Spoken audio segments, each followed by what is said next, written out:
الحمد لله وكفى وسلام على عباده الذين اصطفى أما بعد أعوذ بالله من الشيطان الرجيم بسم الله الرحمن الرحيم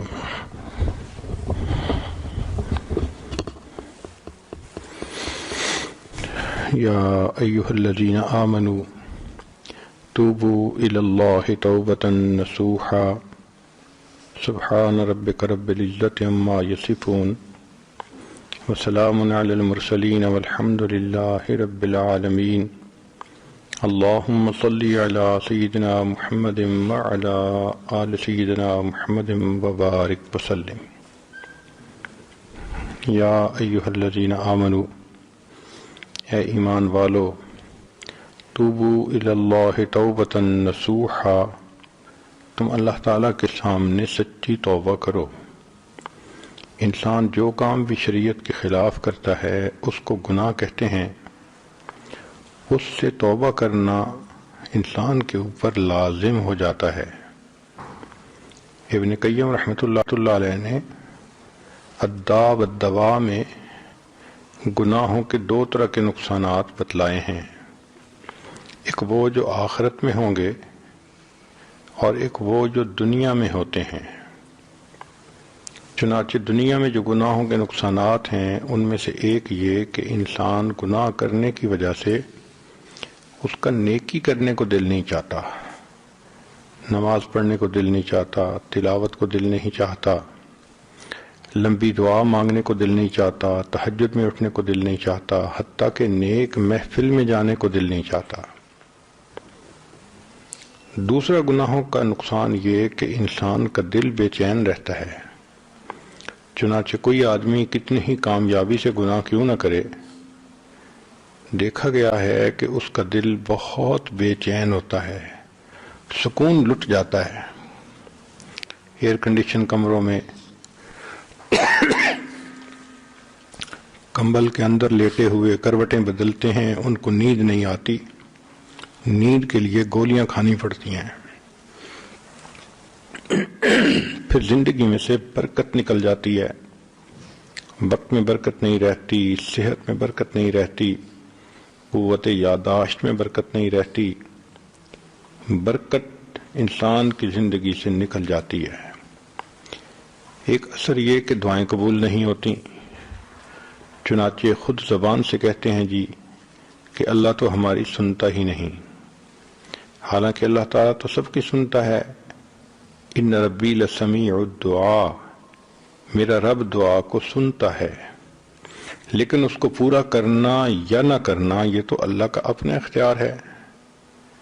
ہم اپنے گھروں میں دیکھتے ہیں کہ جو بچہ بہت فرما بردار ہو، نیکوکار ہو، ماں باپ کا دل خوش کرے، جب وہ کوئی بات کرتا ہے تو باپ فوراً پوری کر دیتا ہے، اور جو ماں باپ کو دکھ دے، ستائے، وہ بچہ کوئی بات کرے تو انسان سنی انسنی کر دیتا ہے۔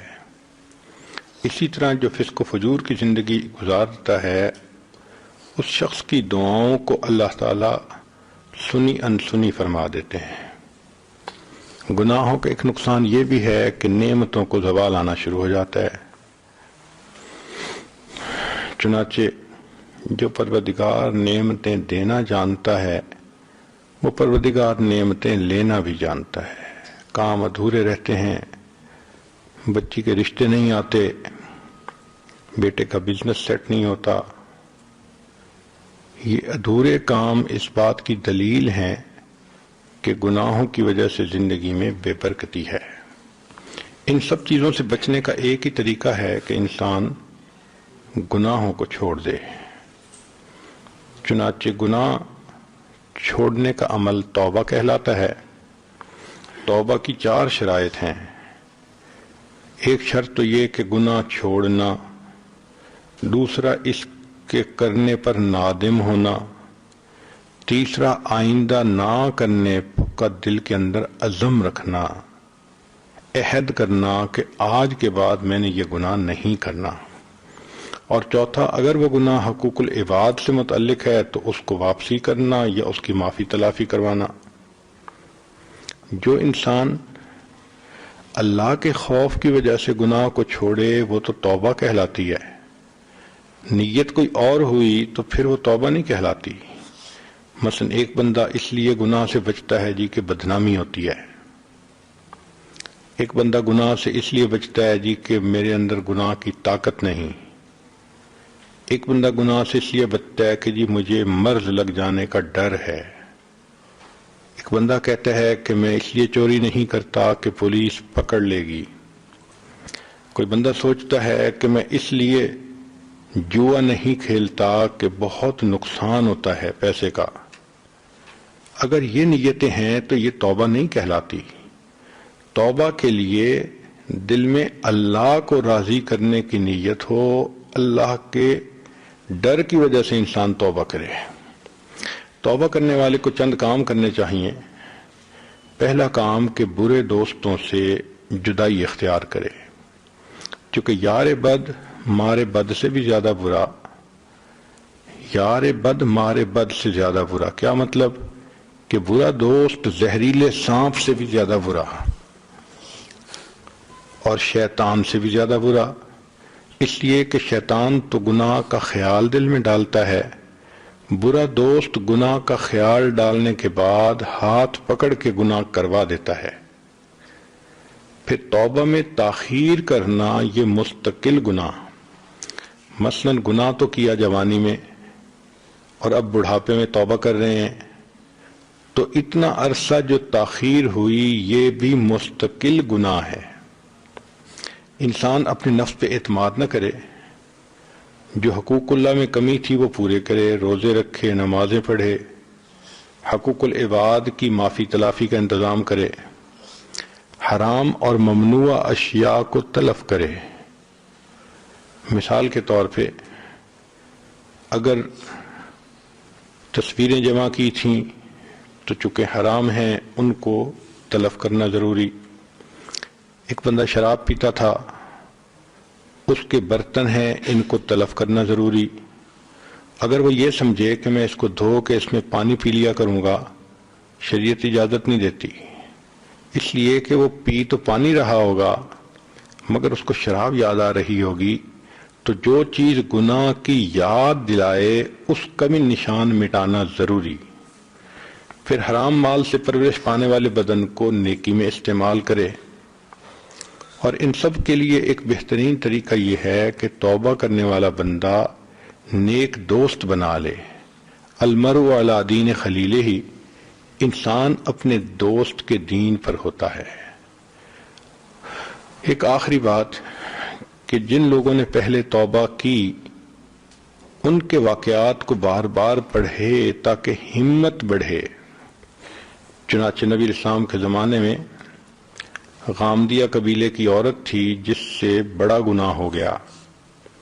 اس نے نبی اسلام کی خدمت میں آ کے عرض کیا، اے اللہ کے نبی مجھ سے بڑا گناہ ہو گیا۔ نبی اسلام نے چہرہ انور دوسری طرف کر لیا، پھر کہا چہرہ انور پھر کسی اور طرف کر لیا، تیسری مرتبہ کہا تو چہرہ انور اور طرف کر لیا۔ جب اس عورت نے 4 مرتبہ خود اقرار کیا تو فرمایا کہ تجھے وہم ہو گیا ہوگا۔ اس نے کہا اے اللہ کے حبیب صلی اللہ علیہ وسلم مجھے کوئی وہم نہیں، مجھ سے گناہ سرزد ہوا اور اس وقت میں حمل سے ہوں۔ نبی اسلام نے فرمایا اچھا جاؤ، پھر جب بچے کی ولادت ہو جائے تو اس کے بعد میرے پاس آنا۔ وہ عورت جانتی تھی کہ ایک تو نجاست ہوتی ہے پیشاب پخانے کی، یہ پانی سے دھل جاتی ہے، ایک نجاست ہوتی ہے گناہ کی، یہ توبہ کے بغیر نہیں دھلتی۔ چنانچہ جو زناکار انسان توبہ کیے بغیر فوت ہو گیا، قیامت کے دن ناپاک حالت میں اٹھایا جائے گا۔ اب اس کے لیے 9 مہینے گزارنے مشکل تھے، راتوں کو نیند نہیں آتی تھی، دلوں کو چین نہیں آتا تھا۔ وہ سوچتی تھی اگر اس دوران میری موت آ گئی تو میں اللہ تعالیٰ کے سامنے ناپاک کیسے کھڑی ہوں گی۔ اللہ کی شان کہ جب اس کی ہاں بیٹا پیدا ہوا تو وہ اس کو لے کر آئی، اے اللہ کے حبیب صلی اللہ علیہ وسلم یہ بیٹا ہوا ہے۔ نبی صاحب نے فرمایا کہ اچھا اس کو جاؤ دودھ پلاؤ۔ دودھ پلانے کے لیے مزید 2 سال لگتے ہیں، حولین کاملین۔ تو وہ عورت واپس چلی گئی. ذرا غور کیجئے، اگر یہ عورت اپنی رائے بدلنا چاہتی تو یہ بدل سکتی تھی. اگر یہ عورت کسی دوسری بستی میں جا کے چھپنا چاہتی تو چھپ سکتی تھی. اس کے پیچھے کوئی پولیس تو نہیں کھڑی تھی. مگر اس کے دل میں یہ خوف تھا کہ اگر میں نے دنیا میں اپنے آپ کو پاک نہ کروایا تو قیامت کے دن تو اللہ تعالیٰ میری طرف دیکھیں گے بھی نہیں. چنانچہ حدیث پاک میں آتا ہے کہ جو زناکار ہوگا یا بے پردہ عورت ہوگی، اللہ تعالیٰ قیامت کے دن اس کی طرف نہیں دیکھیں گے. اب اس کو ایک آگ سینے میں لگی ہوئی تھی، چین نہیں آتا تھا، اس کا وقت نہیں گزرتا تھا. بالآخر جب بچے نے سالڈ کھانا شروع کیا تو وہ ایک دن بچے کو لے کے آئی. بچے کے ہاتھ میں روٹی کا ٹکڑا تھا. اے اللہ کے حبیب صلی اللہ علیہ وسلم، میرے بچے نے روٹی کھانی شروع کر دی. نبی علیہ السلام نے پھر صحابہ سے فرمایا کہ اب اس کے اوپر حد جاری کرو.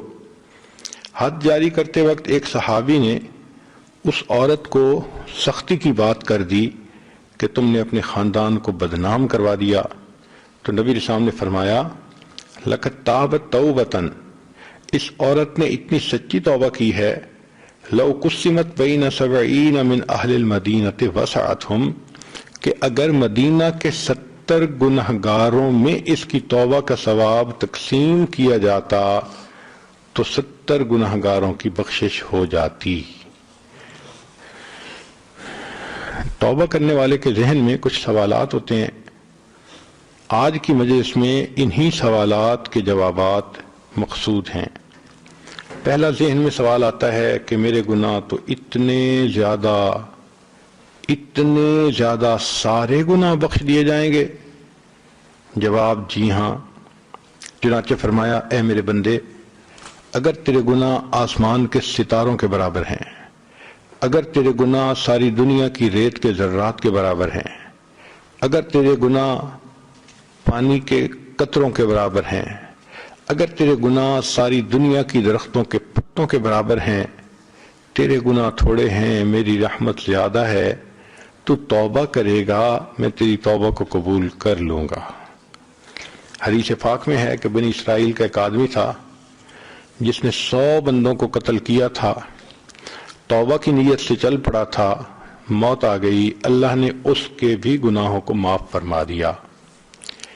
ذہن میں کئی دفعہ یہ خیال آتا ہے کہ میں تو توبہ کرنا چاہتی ہوں، لیکن بد کردار لوگ مجھ پر زیادتی کرتے ہیں، چڑھائی کرتے ہیں، وہ مجھ سے گناہ کروا دیتے ہیں. تو بھائی جب انسان نے گناہوں سے بچنے کی نیت کر لی تو کوئی اس کو مجبور تو نہیں کر سکتا.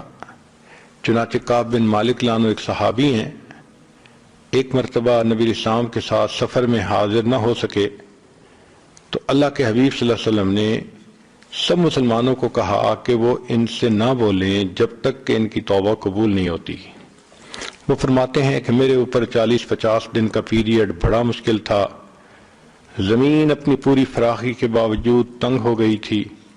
میرے دل میں بار بار یہ خیال آتا تھا کہ اگر اس دوران مجھے موت آ گئی تو میرا آخرت میں کیا بنے گا، اور کبھی یہ خیال آتا کہ اگر اللہ کے حبیب صلی اللہ علیہ وسلم نے پردہ فرما لیا تو پھر میرا کیا بنے گا. ایک دن میں جا رہا تھا، پتہ چلا کہ غسان کے بادشاہ نے مجھے رکہ بھیجا ہے. رکے میں لکھا تھا کہ ہم نے سنا ہے تمہارے صاحب نے تم سے قطع تعلقی کا حکم دے دیا، ہمارے پاس آ جائیے، ہم خزانوں کے منہ کھول دیں گے اور آپ شاہانہ زندگی گزاریں گے. وہ فرماتے ہیں کہ میں نے اس خط کو پھاڑ دیا اور اسی وقت آگ میں ڈال دیا اور رونے لگا کہ اوہو، اب کافر بھی مجھ سے طمع کرنے لگ گئے. تو اسی طرح آپ کو اگر کوئی گناہ کے لیے میسج بھیجے، ڈیلیٹ کر دیں، خط لکھے پھاڑ دیں. اچھی طرح جب اس کا رد عمل کا اظہار کریں گی تو پھر کوئی گناہ کی دعوت نہیں دے سکے گا. حضرت مرشد اللہ عنہ ایک صحابی تھے. زمانہ جاہلیت میں مکہ مکرمہ کی ایک عورت عناق تھی جس سے اس کے افیئرز تھے. ایمان لے آئے تو مدینہ طیبہ آ گئے. کافی سالوں کے بعد ایک مرتبہ تجارت کی وجہ سے ان کو مکہ مکرمہ جانا پڑا۔ مغرب کے قریب یہ گلی میں سے گزر رہے تھے کہ اس عورت نے دیکھا تو وہ ان کو کہنے لگی کہ بڑا عرصہ ہوا تم مجھے ملے نہیں، آج میرا خاوند گھر پہ نہیں، سفر پہ گیا ہوا ہے، تم اپنا کام سمیٹ کے میرے پاس آ جانا، ہم اکٹھی رات گزاریں گے۔ مرشد لانو نے فرمایا کہ میں نہیں آؤں گا۔ وہ بڑی حیران ہوئی، کہنے لگی مرشد تم وہی ہو نا کہ جو مکہ کی گلیوں میں میرے پیچھے پھرتے تھے، میری منت کرتے تھے کچھ وقت میرے ساتھ گزارو، میرے ساتھ کچھ وقت رہ لو، اور میری منتیں کرتے تھے کہ میں تمہیں وقت دے دوں۔ آج میں خود تمہیں کہہ رہی ہوں اور تم نہ بولتے ہو۔ تو مرشد لانو نے اس کی طرف دیکھا بھی نہیں۔ وہ بڑی حیران ہو کے کہنے لگی تم میری طرف دیکھ کیوں نہیں رہے؟ تو انہوں نے فرمایا کہ اب میری آنکھوں نے اس مبارک ہستی کو دیکھ لیا جس کو دیکھنے کے بعد اب یہ غیر محرم کو نہیں دیکھ سکتی۔ عورت چونکہ ان کے ساتھ بہت کلوز رہ چکی تھی، طبیعت کے اندر بہت کلوزنس تھی، اس نے ہاتھ آگے بڑھایا کہ ان کے ہاتھ کو پکڑے۔ تو مرشد لانو نے کہا کہ خبردار مجھے ٹچ نہ کرنا ورنہ میں اپنی تلوار سے تمہاری گردن الگ کر دوں گا۔ جب اس عورت نے یہ گفتگو سنی تو وہ گھبرا گئی اور وہ اپنے گھر واپس چلی گئی۔ دیکھو جو گناہوں سے بچنے والے ہوتے ہیں وہ پھر ایسے عمل کرتے ہیں۔ کچھ دعائیں بھی ہیں، اللہم انا نجعلک فی نحورہم ونعوذ بک من شرورہم، اللہم استر عوراتنا وآمن روعاتنا، اللہم لا تشمت بنا الاعداء ولا الحاسدین۔ کئی مرتبہ ذہن میں یہ سوال آتا ہے کہ میرے لیے پرانی یادیں عذاب بن چکی ہیں، میں کیسے ان کو ذہن سے نکالوں؟ بھئی ہمارے لیے پرانی یادوں کو نکالنا مشکل، اللہ تعالیٰ کے لیے تو آسان ہے، لہذا اللہ تعالیٰ پر نظر رکھیں، دعا مانگیں، پروردگار بندے کے ذہن سے گناہوں کی یادداشت بھی ختم کر دیں گے۔ ایک سوال ذہن میں یہ آتا ہے کہ میں نے توبہ تو کر لی، کیا اللہ رب العزت کے سامنے گناہوں کا اعتراف کرنا ضروری ہے؟ جی ہاں، یا تو دنیا میں اعتراف کر لیں جیسے نبی علیہ السلام نے دعا سکھائی، ابوء لک بنعمتک وابوء بذنبی، اے اللہ میں آپ کی نعمتوں کا بھی اعتراف کرتا ہوں اور اپنے گناہوں کا بھی اعتراف کرتا ہوں۔ اور اگر دنیا میں اعتراف نہ کیا تو جہنم میں جا کے جہنمی کے بارے میں آتا ہے فاعترفوا بذنبہم، وہ اپنے گناہوں کا اعتراف کر لیں گے، فسحقا لاصحاب السعیر، مگر ان جہنم میں جانے والوں کے لیے تو پھر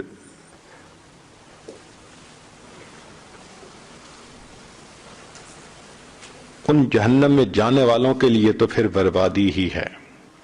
کبھی ذہن میں یہ بات آتی ہے میں توبہ تو کر لوں گی مگر میں گناہ سے بچ نہیں سکتی۔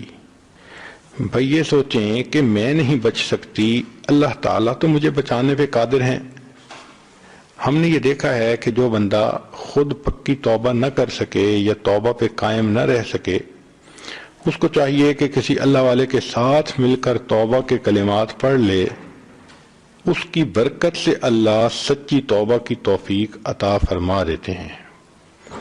کبھی ذہن میں یہ خیال آتا ہے کہ اللہ تعالیٰ بڑا رحیم ہے، وہ بخش دے گا۔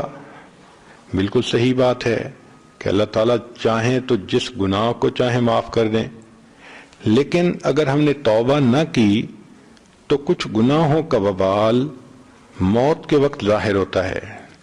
علماء نے ان میں سے لکھا ہے کہ زنا ایسا گناہ ہے کہ اگر اس سے توبہ نہ کی تو مرتے وقت انسان کلمہ نہیں پڑھ سکتا، کلمے سے محروم ہو جاتا ہے۔ ایک سوال ذہن میں یہ پیدا ہوتا ہے کہ میں نے توبہ کی تھی، 3 مہینے کے بعد پھر وہی گناہ کر لیا، تو کیا پہلی توبہ ٹوٹ گئی؟ جواب، پہلی توبہ نہیں ٹوٹی، البتہ اس نئے گناہ پر دوبارہ توبہ کرنا ضروری ہو گئی۔ ایک سوال کہ جی میں 2 گناہ کرتی ہوں، نماز بھی نہیں پڑھتی، بے پردہ بھی پھرتی ہوں۔ نماز پڑھنا تو مشکل ہے لیکن میں سر پہ دوپٹہ کر لیتی ہوں، پردہ کر لیتی ہوں۔ جی ہاں، ایک گناہ کرتے ہوئے دوسرے گناہ سے توبہ کوئی کرے تو وہ توبہ ہو سکتی ہے، اور ہو سکتا ہے کہ اسی کی برکت سے اللہ اس پہلے گناہ سے بھی توبہ کی توفیق عطا فرما دے۔ کبھی ذہن میں یہ آتا ہے کہ میں پرانے جو قضا نماز اور روزے ہیں ان کا کیا کروں؟ تو بھئی اگر کسی نے 1,00,000 پاؤنڈ کسی کو دینے ہوں، نہ دے سکے، تو پھر وہ اس کے لیے قسطیں بنا لیتا ہے، ہر مہینے کچھ نہ کچھ دینا شروع کر دیتا ہے۔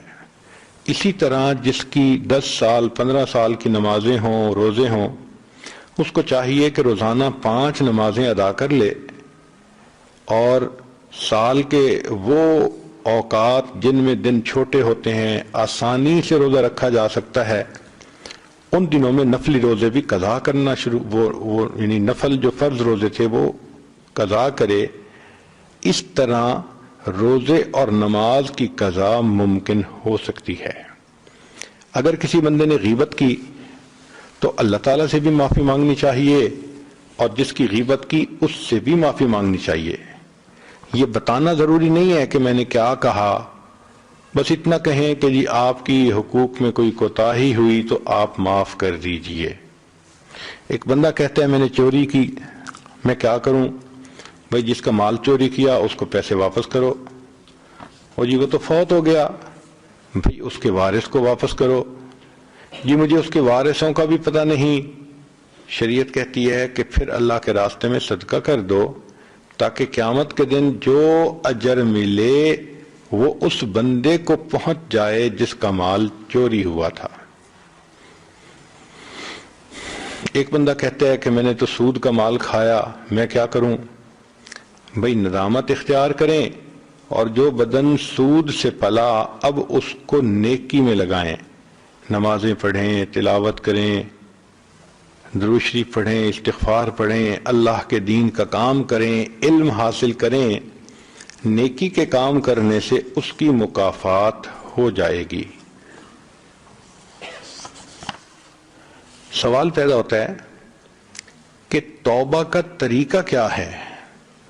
چنانچہ ایک حدیث مبارکہ میں توبہ کا طریقہ بتلایا گیا۔ سیدنا صدیق اکبر عنہ اس کی روایت کرتے ہیں، نبی علیہ السلام نے ارشاد فرمایا، ما من رجل یذنب ذنبا ثم یقوم فیتطہر ثم یصلی رکعتین ثم یستغفر اللہ غفر اللہ لہ، کہ جس بندے نے کوئی گناہ کر لیا اس کو چاہیے کہ وہ اچھی طرح وضو کرے، پھر 2 رکعت صلاۃ التوبہ کے پڑھے، پھر اس کے بعد اللہ تعالیٰ کے سامنے استغفار کرے، اللہ تعالیٰ اس کے گناہوں کو معاف فرما دیتے ہیں۔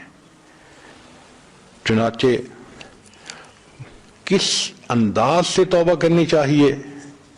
حدیث مبارکہ میں ہے کہ جو بندہ دل کی گہرائیوں سے نادم ہوتا ہے اللہ تعالیٰ اس کی توبہ کو قبول کرتے ہیں۔ فرمایا الندم توبۃ، کہ دل میں نادم اور پریشان ہونا اس سے توبہ ہو جاتی ہے۔ بنی اسرائیل کے ایک نوجوان کا عجیب قصہ ہے، میں اکثر یہ سناتا ہوں تاکہ ہمیں پتہ چلے کہ ہمیں اللہ تعالیٰ سے معافی کیسے مانگنی چاہیے۔ وہب بن منبہ نے اس کو نقل کیا، وہ فرماتے ہیں کہ بنی اسرائیل میں ایک نوجوان تھا جو بہت بدکار تھا، لوگ اس کی بری زندگی سے تنگ تھے، بہت سمجھاتے تھے مگر وہ کسی کی سنتا ہی نہیں تھا۔ بستی والے بہت تنگ ہو گئے، اور ایک دفعہ انہوں نے سوچا کہ اب اگر اس نے گناہ کیا تو ہم اس کی پٹائی بھی کریں گے اور اس کو بستی سے نکال بھی دیں گے، یہ یہاں رہنے کے قابل ہی نہیں، یہ تو دوسروں کا بگڑنے کا ذریعہ بن جائے گا۔ چنانچہ وہ نوجوان کچھ عرصہ تک گناہوں سے بچا رہا، پھر گناہ کر بیٹھا۔ اب بستی والوں نے اس کی خوب پٹائی کی اور دھکے دے دے کے ہیوملیٹ کر کے اس کو شہر سے نکال دیا۔ اس زمانے میں چھوٹے چھوٹے شہر ہوتے تھے اور ان کے گرد کئی مرتبہ دیواریں بھی بنی ہوتی تھیں، تو دروازے کے سامنے ایک ویرانہ تھا، درخت تھے، یہ نوجوان وہاں چلا گیا، اللہ کی شان کہ یہ بیمار ہو گیا، موسم سردی کا ہو اور انسان کے پاس دوائی بھی نہ ہو اور کوئی اور انتظام بھی نہ ہو تو پھر بیماری ایگریویٹ کر جاتی ہے، بڑھ جاتی ہے۔ اس نوجوان کے ساتھ ایسا ہی ہوا، چنانچہ اس کی بیماری بڑھ گئی حتیٰ کہ اس کی موت کا وقت آ گیا۔ جب یہ فوت ہوا تو اللہ رب العزت نے موسیٰ علیہ السلام کی طرف وحی نازل فرمائی کہ اے میرے پیارے پیغمبر علیہ الصلوۃ والسلام، میرے اولیاء میں سے ایک ولی کی موت آ گئی ہے، آپ جائیے اس کو غسل دیجئے، کفن پہنائیے، جنازہ کی نماز پڑھیے، اور یہ بھی اعلان کر دیجئے کہ جس بندے کے گناہ بہت زیادہ ہوں وہ آ کے اس کی نماز جنازہ پڑھ لے، ہم پڑھنے والوں کے گناہوں کو بھی معاف کر دیں گے۔ چنانچہ موسیٰ علیہ السلام نے جب یہ اعلان کیا تو بنی اسرائیل کے بہت لوگ اکٹھے ہو گئے۔ اب اس واقعے کو ذرا عربی میں سن بھی لیجئے، ترجمہ بھی ساتھ ساتھ کر دیں گے۔ کان فی زمن موسیٰ علیہ السلام شاب عاتن، موسیٰ علیہ السلام کے زمانے میں ایک نوجوان تھا جو بڑا سرکش تھا، مسرف علی نفسہ، اپنی جان پہ بڑا ظلم کرتا تھا۔ فاخرجوہ من بینہم لسوء فعلہ، چنانچہ بستی والوں نے اسے بستی سے نکال دیا اس کے کرتوتوں کی وجہ سے۔ فحضرت الوفاۃ فی خربۃ علی باب البلد، شہر کے دروازے کے بالکل سامنے جو ویرانہ تھا اس ویرانے میں اس بندے کو موت آ گئی۔ فاوحی اللہ تعالی الی موسیٰ علیہ السلام، اللہ رب العزت نے موسیٰ علیہ السلام کی طرف وحی نازل فرمائی کہ اے میرے پیارے موسیٰ علیہ السلام، ان ولی من اولیائی، کہ میرے دوستوں میں سے ایک دوست، اولیاء میں سے ایک ولی، حاضرہ الموت، اس کو موت آ گئی ہے، فاحذرہ، اس کے پاس جائیے، وغسلہ، اور اس کو غسل دیجئے، وصلی علیہ، اور اس کی نماز جنازہ پڑھیے، وکل من کثر عصیانہ، اور کہہ دیجئے کہ جس بندے کے گناہ بہت زیادہ ہوں، یحضر جنازتہ، وہ اس کے جنازہ پڑھنے کے لیے حاضر ہو جائے، لأغفر لہم، میں جنازہ پڑھنے والے کی بھی مغفرت کر دوں گا۔ جب اللہ کی طرف سے یہ اعلان ہوا تو پھر فنادى موسیٰ علیہ السلام فی بنی اسرائیل فکثر الناس، بہت سارے لوگ جنازہ پڑھنے کے لیے آ گئے، سب چاہتے تھے ہمارے گناہ بخشے جائیں۔ فلما حضروہ عرفوہ، جب وہ وہاں پہنچے تو انہوں نے اس نوجوان کو پہچانا۔ فقالو، کہنے لگے، یا نبی اللہ، اے اللہ کے نبی صلی اللہ علیہ وسلم، ھذا ھو الفاسق، یہ تو وہی فاسق شخص ہے، الذی اخرجناہ، جس کو ہم نے بستی سے دھکے دے دے کے نکال دیا تھا۔ فتعجب موسیٰ من ذلک، موسیٰ علیہ السلام بھی اس بات پہ بہت حیران ہوئے۔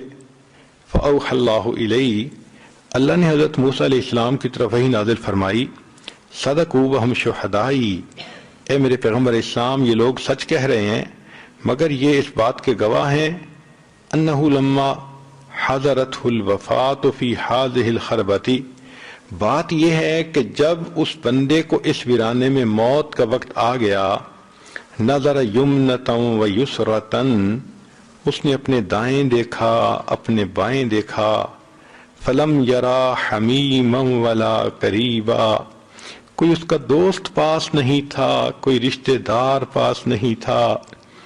اس وقت اس نے یہ پکارا کہ اللہ، کوئی میرا یار ہوتا جو یاری کرتا، دلدار ہوتا دلداری کرتا، میری امی پاس ہوتی میرے سر پہ ہاتھ رکھتی، میری بیوی ہوتی مجھے دلاسا دلاتی۔